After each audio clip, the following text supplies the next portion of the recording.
different from CS6, it kind of starts without a sequence, which means basically it's blank. So to create a sequence, I'm going to go to File, New and Sequence.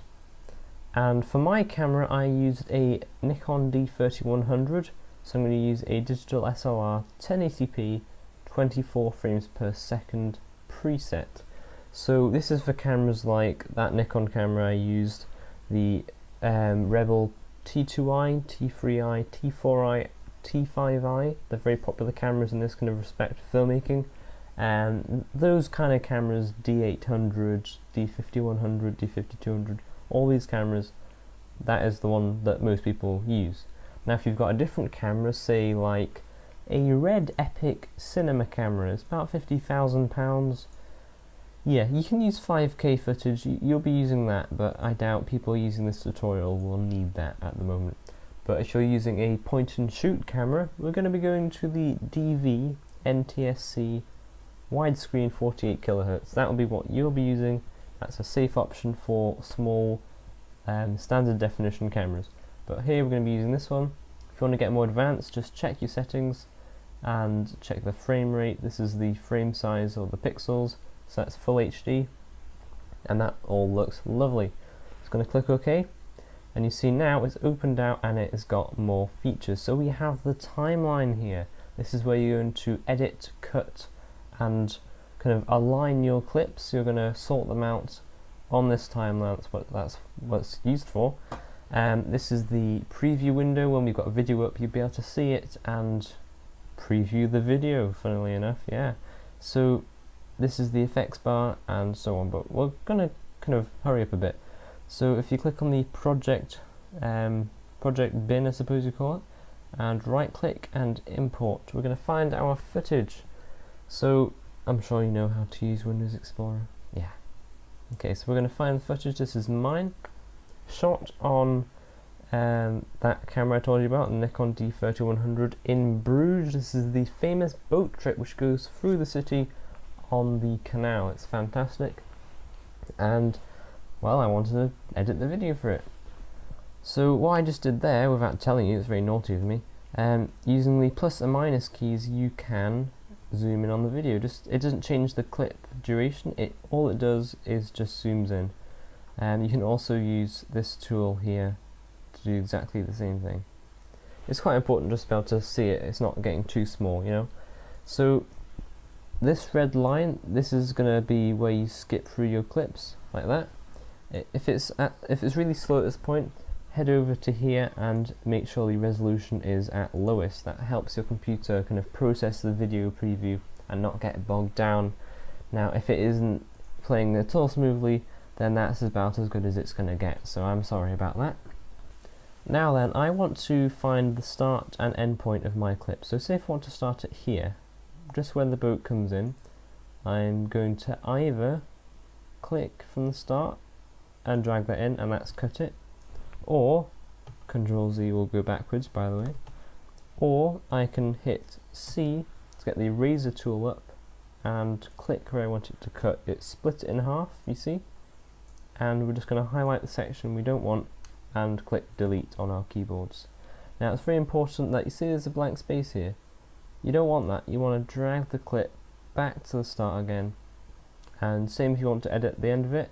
Say I want it to stop there, just drag it back again and that will cut it. So you can see what you've done there. That's lovely.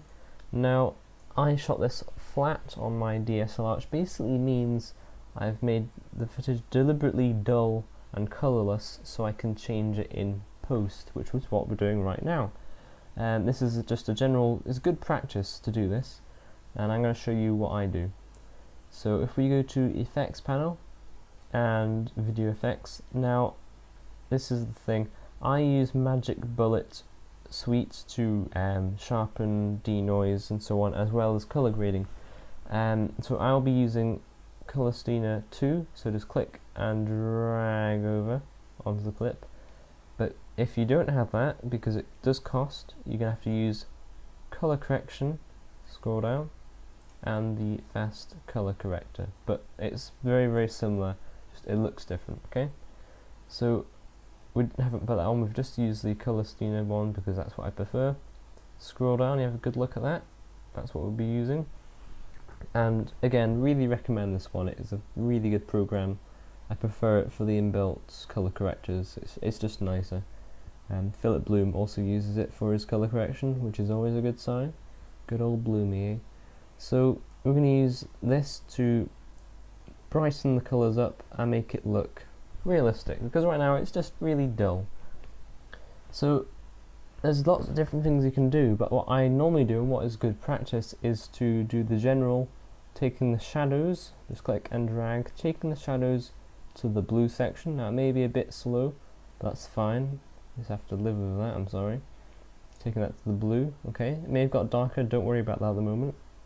Using the mid-tones, taking that to the warmer tones, so you like yellow, orange, red, like so.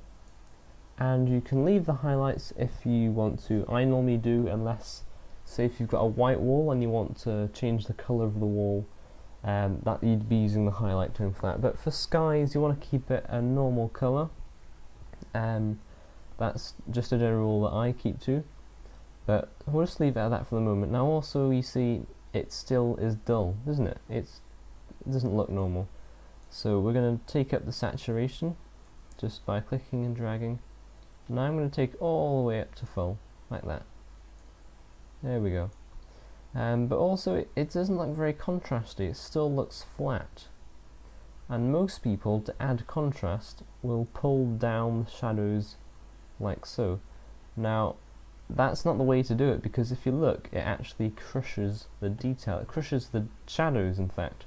And you lose detail there, which is really bad. It's unprofessional. So what I do, and what the professionals do, is you take down the mid-tones, like so, just only a bit, like that. Notice it gets darker, that is fine, because you then correct it using the highlights, like so. So use the highlights, and we're just purely using it to get the right exposure. Now be careful not to clip any of your highlights, which means basically don't have it too bright, because then you'll lose detail in the highlights. Okay, so that's looking a lot better now, and if you want a comparison of how it looked before, just go back up, and this normally shocks people, it shocks me, because you kind of forget about how it used to look. And next to the colour scheme there's an FX button. Click that, and that's what it looked like when we started. Quite amazing, isn't it? Tick it, and that's where we've got to. So it's really quite nice. If you do notice, say if you wanted to zoom in on the picture, just check things, go to fit and choose your zoom percentage. I'm going to choose 150, and click the H on your keyboard to pan around the image. So I just want to check something here.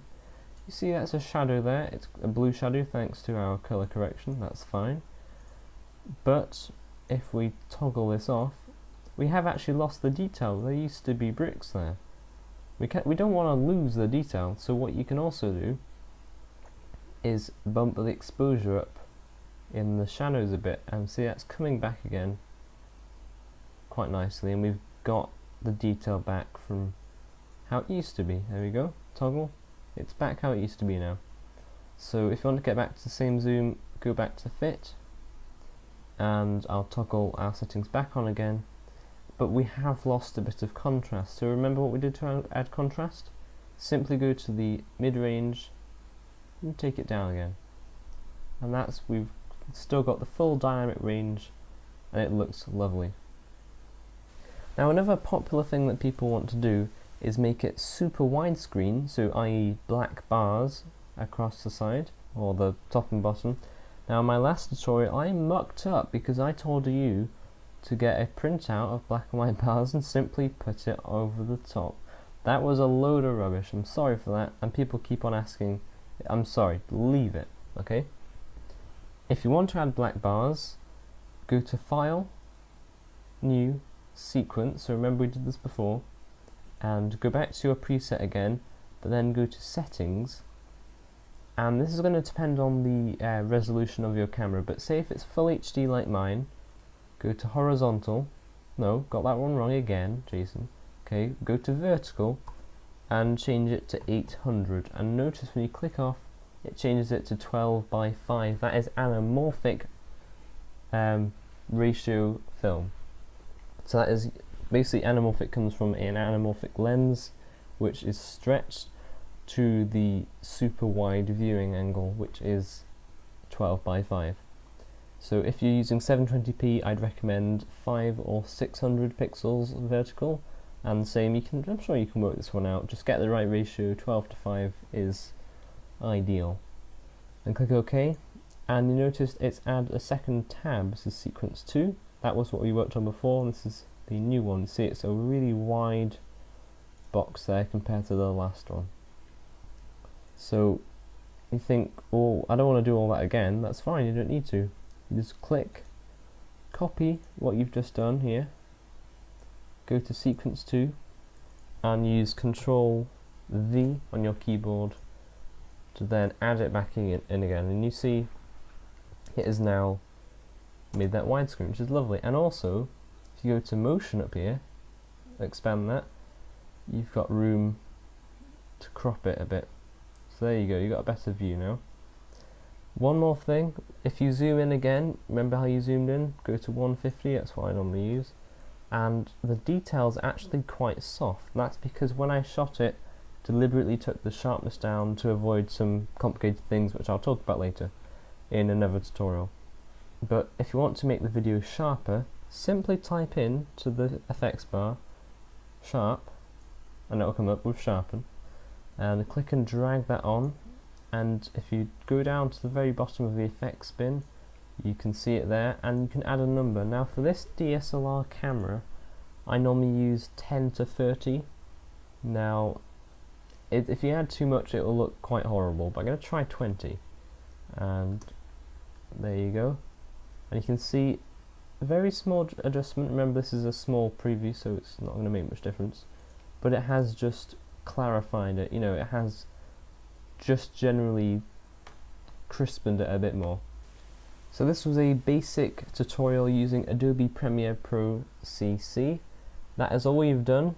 So if you take them off again, you can see the improvement. We've gone from flat to graded and sharpened. To export this, which basically means to view it back as a video file, you're going to go to Export, or make sure the clip is selected first. Go to File, Export, Media. Now I'm going to take you through this as well because it is part of the tutorial.